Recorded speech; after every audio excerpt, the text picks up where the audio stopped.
राम जन्मभूमि और बाबरी मस्जिद के विवाद से लेकर के 5 अगस्त 2020 तक राम मंदिर के शिलान्यास की सारी बातों को आज हम जानेंगे, तो वीडियो पे अंत तक बने रहें।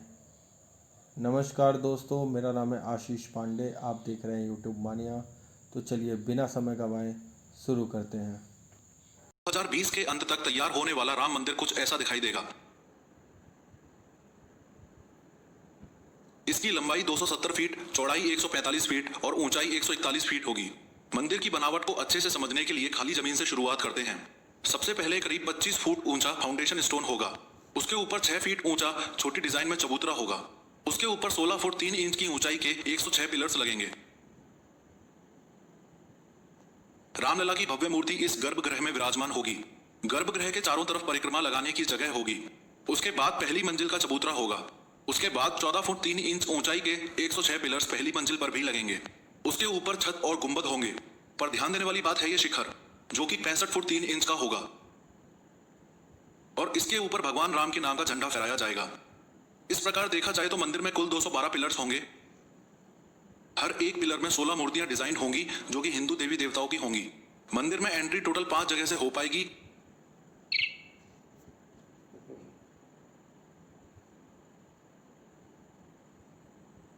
लेकिन मेन एंट्री इस जगह से होगी जिसे सिंह द्वार बोला जाएगा। पूरे मंदिर में कुल 24 दरवाजे होंगे, जिनकी चौखटें संगमरमर के पत्थर से बनाई जाएंगी। जो मेन दरवाजा होगा वो मकराना के सफेद संगमरमर के पत्थर से बनेगा। राम भगवान की मूर्ति ग्राउंड फ्लोर पर स्थापित की जाएगी और फर्स्ट फ्लोर राम दरबार के लिए होगा। मंदिर के मुख्य 5 हिस्से होंगे: सिंह द्वार, नृत्य मंडप, रंग मंडप, कौली, गर्भगृह और परिक्रमा। मंदिर में कुल 330 बीम का इस्तेमाल किया जाएगा। पूरे मंदिर में कहीं भी स्टील का इस्तेमाल नहीं होगा, क्योंकि मंदिर को भव्य बनाने के लिए भरतपुर राजस्थान के पत्थरों को बारीकी से तराशा जाएगा और सिर्फ उन्हीं पत्थरों का उपयोग होगा। मंदिर का लगभग 70% काम पूरा हो चुका है और बचा हुआ काम पूरा होने में 3-4 साल और लगेंगे। चंद्रकांत सोमपुरा ही वो शख्स हैं जिन्होंने राम मंदिर का डिजाइन और मैप तैयार किया है। खास बात यह है कि गुजरात में स्थित भव्य सोमनाथ मंदिर का मैप और डिजाइन इनके ही दादाजी ने बनाया था। ये राम मंदिर का मैप और मॉडल सोमपुरा जी ने 90 के दशक के शुरुआती सालों में बनाया था, जिसे उस समय भावी संतों ने और विश्व हिंदू परिषद ने स्वीकार किया था। ये जो बाउंड्री के अंदर का एरिया आप देख रहे हो, ये करीबन 6 एकड़ जमीन है। चंद्रकांत सोमपुरा ने पूरा नक्शा 6 एकड़ में इसलिए तैयार किया क्योंकि 2.77 एकड़ जमीन तो सुप्रीम कोर्ट ने दे ही दी है और बची हुई 3.25 एकड़ जमीन वो भी उपयोग में ली जा सकेगी, जो सरकार के अंडर है। वो इसलिए क्योंकि जो 67 एकड़ जमीन सरकार के अंडर है वो अलग अलग ट्रस्ट की है। इस 67 में से सबसे ज्यादा यानी कि 42 एकड़ जमीन सबसे बड़े ट्रस्ट राम जन्मभूमि न्यास की है। ये जमीन पिछले कई सालों में राम जन्मभूमि न्यास ने विवादित जमीन के आसपास रहने वाले लोगों से खरीदी थी। राम मंदिर के चारों तरफ 4 छोटे छोटे मंदिर और होंगे, जिसमें भरत मंदिर, लक्ष्मण मंदिर, सीता जी मंदिर और गणेश जी का मंदिर होगा। भव्य राम मंदिर के जस्ट सामने एक बहुत बड़ा विजय स्तंभ होगा। मंदिर के डायमेंशंस को अच्छे से समझने के लिए ये याद रखें कि मंदिर के सामने खड़ा हुआ 6 फुट का आदमी कुछ ऐसा दिखाई देगा और मंदिर की साइड एंट्रीज पे खड़ा हुआ 6 फुट का आदमी कुछ ऐसा दिखाई देगा। मंदिर से हटके थोड़ा बाईं ओर चलें तो इस जगह पर कथा कुंज भी होगा।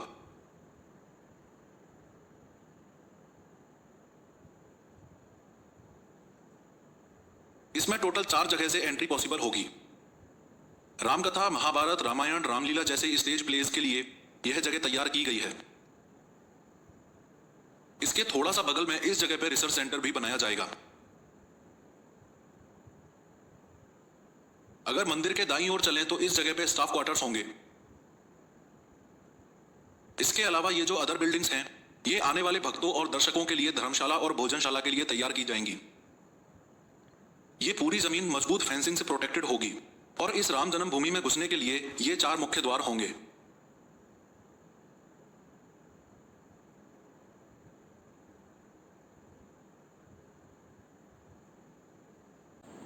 भय प्रकट कृपाला दीन दयाला। त्रेता युग में अयोध्या नगरी में श्री राम का जन्म महाराजा दशरथ और रानी कौशल्या के घर हुआ। आदर्श हिंदुत्व के मिसाल के तौर पर जाने जाने वाले आदर्श श्री राम, कालांतर में इनके नाम से एक भव्य राम मंदिर का निर्माण किया गया। बाबर, जो कि एक लुटेरा था और चंगेज़ खान और तैमूर का वंशज था, भारत लूट-पाट मचाने आता है। 1528 में उसने एक मस्जिद का निर्माण किया जो कि बाबरी मस्जिद थी। उसने यह मस्जिद श्री राम जन्मभूमि पे मौजूद राम मंदिर को तोड़ के बनवाया। 1853 में पहली बार हिंदू और मुस्लिमों के बीच में एक हिंसक कार्यवाही हुई। इस दंगे में कई जानें गईं। फलतः 1859 में अंग्रेजी हुकूमत के द्वारा मुस्लिमों को नमाज पढ़ने और हिंदुओं को पूजा अर्चना करने की छूट दी गई। 1885 में पहली बार यह मामला सुप्रीम कोर्ट के सामने पेश हुआ, जिसमें एक साधु संत ने राम मूर्ति को स्थापित करने की बात कही। 1964 में जन्मी विश्व हिंदू परिषद ने 1977 में इस मुद्दे को आज़ाद भारत में पहली बार सार्वजनिक कर दिया। 1990 में राजीव गांधी की हत्या के बाद जब कांग्रेस की सरकार गिरी तो लाल कृष्ण आडवाणी ने कार सेवकों को राम जन्मभूमि के उत्थान के प्रयास के लिए बात कही। जिस भूमि पे विवाद था उसका क्षेत्रफल 2.77 एकड़ था। दरअसल भूमि पे विवाद था ही नहीं। 2019 में सुप्रीम कोर्ट ने विवादित ज़मीन को हिंदुओं को राम मंदिर बनवाने के लिए दे दी और 5 एकड़ ज़मीन मुस्लिमों को आवंटित की ताकि वो मस्जिद बनवा सकें।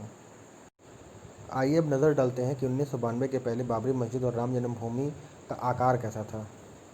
तो कुछ इस प्रकार से 1992 के पहले राम जन्मभूमि दिखता था, जिसमें ये सफ़ेद गुंबदकार एरिया जो है ये बाबरी मस्जिद है, ये सीता रसोई है, ये राम जी का भंडार गृह है और ये राम जी का चबूतरा। दरअसल हिंदू मान्यताओं के अनुसार राम मंदिर को तोड़कर यहाँ बाबरी मस्जिद का निर्माण कराया गया। 1992 में कार सेवकों द्वारा बाबरी मस्जिद को तोड़ दिया गया। दरअसल हिंदू मान्यताओं के अनुसार बाबरी मस्जिद का निर्माण राम मंदिर को तोड़कर किया गया। फलतः 6 दिसंबर 1992 को पूरा अयोध्या लहूलुहान हो गया। जब कार सेवकों द्वारा मंदिर को तोड़ा जा रहा था तो कुछ मुस्लिमों द्वारा हिंसक रूप लेके उन्हें रोकने का प्रयास किया गया। फलतः हिंदुओं ने भी हिंसा दिखाई। मस्जिद के टूट जाने के बाद अटल बिहारी वाजपेयी ने कहा, उसमें सुप्रीम कोर्ट ने हमें अधिकार दिया है कि हम कार सेवा करें।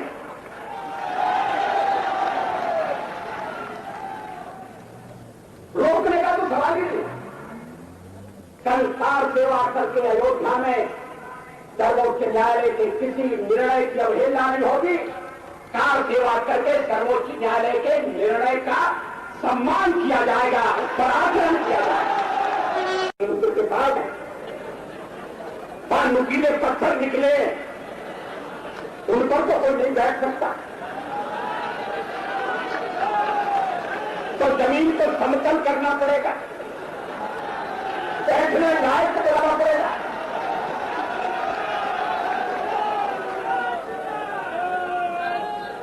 यज्ञ का आयोजन होगा।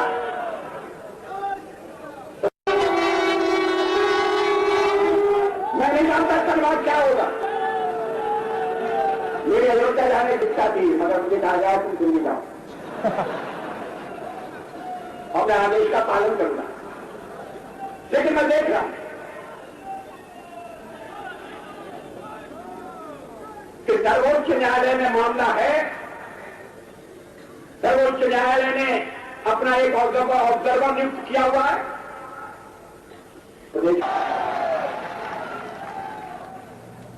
रोकने का तो सवाल ही नहीं। कल कार सेवा करके अयोध्या में सर्वोच्च न्यायालय के किसी निर्णय की अवहेलना नहीं होगी। कार सेवा करके सर्वोच्च न्यायालय के निर्णय का सम्मान किया जाएगा, उस पर आचरण किया जाएगा। जब आपकी अदालत में शिवसेना अध्यक्ष से रजत शर्मा ने पूछा कि क्या उनका भी हाथ मस्जिद को तोड़ने में था, तो उन्होंने इस बात को कबूल किया और बड़े गर्व के साथ कहा उन्होंने कि हाँ, हमारा भी हाथ था मस्जिद को तोड़ने में। दरअसल उनका कहना था कि उन्होंने मस्जिद को नहीं तोड़ा बल्कि नीचे से मंदिर को ऊपर उठाया। पुरातत्व विभाग ने ढांचे के नीचे मौजूद राम मंदिर के अवशेषों को बाहर लाया और सुप्रीम कोर्ट के सामने पेश किया। फलतः 2019 में सुप्रीम कोर्ट ने यह फैसला सुनाया कि राम मंदिर का निर्माण वहां पर किया जा सकता है।